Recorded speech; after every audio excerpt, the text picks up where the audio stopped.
retrouve tout de suite avec une première équipe. Bonjour à vous les garçons. Bonjour tout le monde, c'est Alexis, on se retrouve pour un nouveau numéro du Sport & Co. On est ici à Viers pour le club de handball. Et on se retrouve pour le dernier épisode du Sport & Co. pour le bilan final. Et on retrouve Antoine pour l'interview. Allez, c'est parti, suivez-moi. Merci Alexis pour l'intro. On se retrouve avec une personne. Bonjour à toi. Bonjour.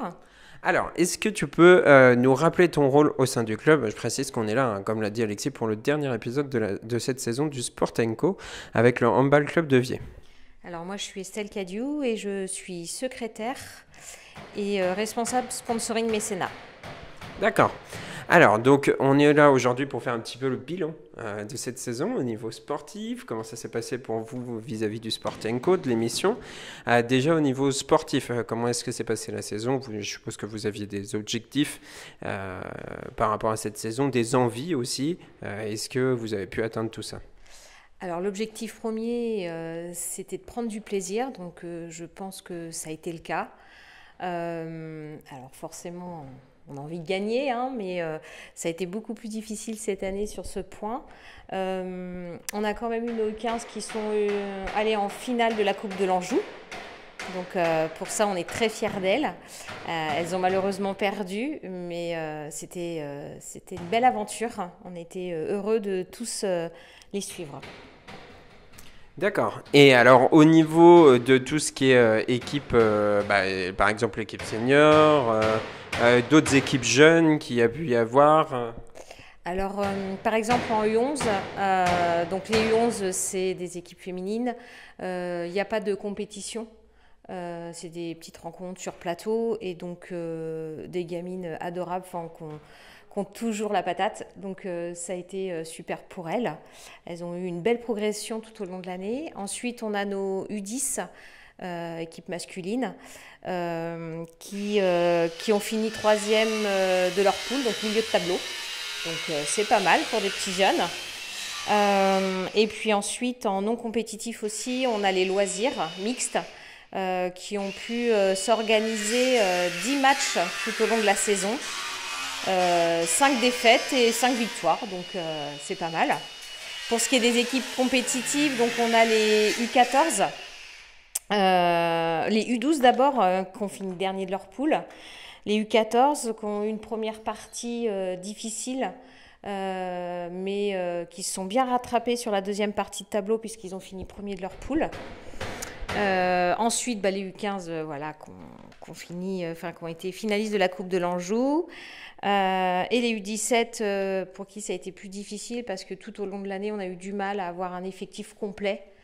Donc elles ont fini dernière de leur poule, mais elles ont quand même réussi à être demi-finalistes de la Coupe de l'Anjou.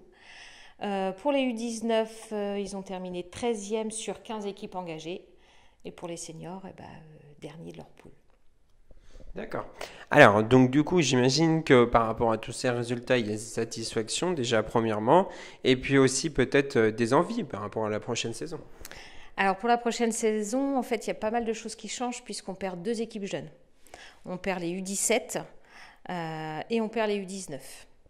Donc tous les U19 restants montent en senior. Donc c'est pas plus mal, ça va redonner un peu de jeunesse à cette équipe, un peu de dynamisme. Donc pour le coup, pour l'année prochaine, on attend beaucoup des seniors. Voilà. Par rapport au Sport & Co, donc on a fait cette émission tout au long de la saison. C'était en tout cas un réel plaisir pour nous de le faire avec vous. Comment vous l'avez vécu, vous, de l'intérieur?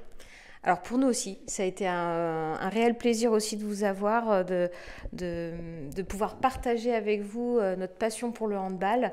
De montrer et de faire parler de notre club dans le coin parce que pour les gens qui arrivent dans la région, quand ils recherchent un sport, ça peut être un support aussi. Donc non, c'était une belle aventure, c'était sympa. Il y a eu un autre épisode où j'ai testé le sport, qui était pour moi plutôt sympathique. Donc j'ai testé le sport. Et puis je pense qu'aussi les jeunes se sont bien amusés. Ouais. Donc moi, pour vous faire ce retour, ça a été super aussi cette aventure. Ça a permis de découvrir le sport. Le handball, qui est un sport qu'on connaît plutôt pas mal, qui est pas mal médiatisé. Mais comme vous le connaissez, le principe, c'est soit c'est un sport qui n'est pas médiatisé, soit c'est un sport au niveau amateur. Là, c'est le cas pour vous. Justement, par rapport à tout ça, est-ce que vous souhaitez à l'avenir peut-être avoir un coach ou un entraîneur, mais salarié? Ouais. Donc ça, c'est inscrit dans notre projet.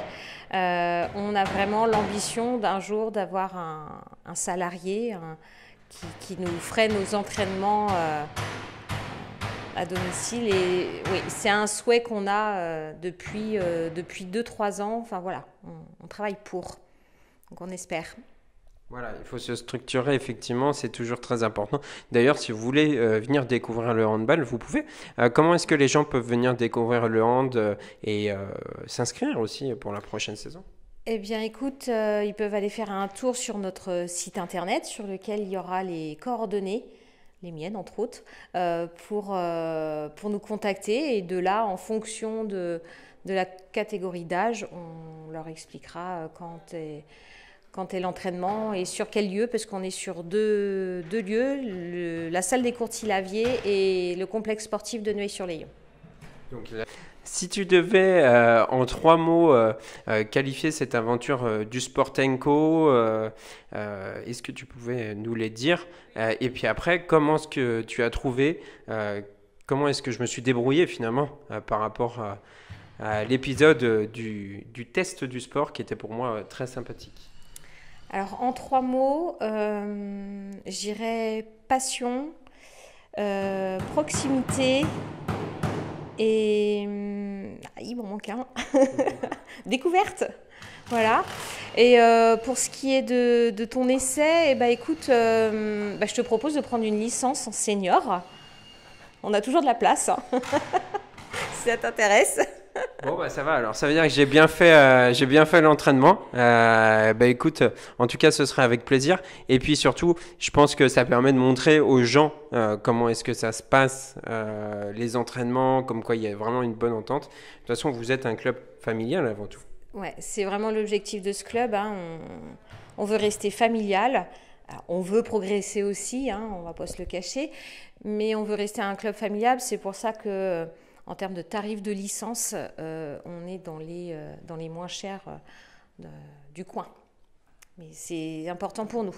Donc, pour pouvoir financer un éventuel entraîneur à l'avenir ou d'autres choses, tout passe par toutes les activités, les animations qu'on propose à côté.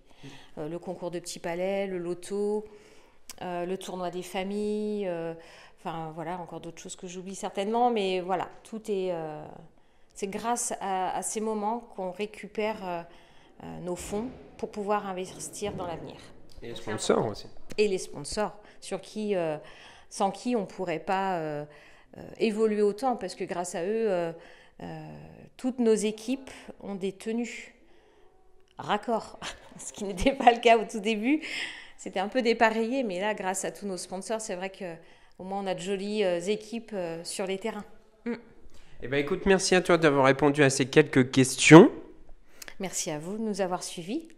Eh bien, de rien. Et puis, nous, on se retrouve pour une nouvelle saison du Sportenco en septembre. Allez, ciao, bye bye. Chaud, chaud, chaud, les, les, chaud, chaud, chaud, chaud, chaud, les, les, chaud, chaud, chaud, chaud, les, les.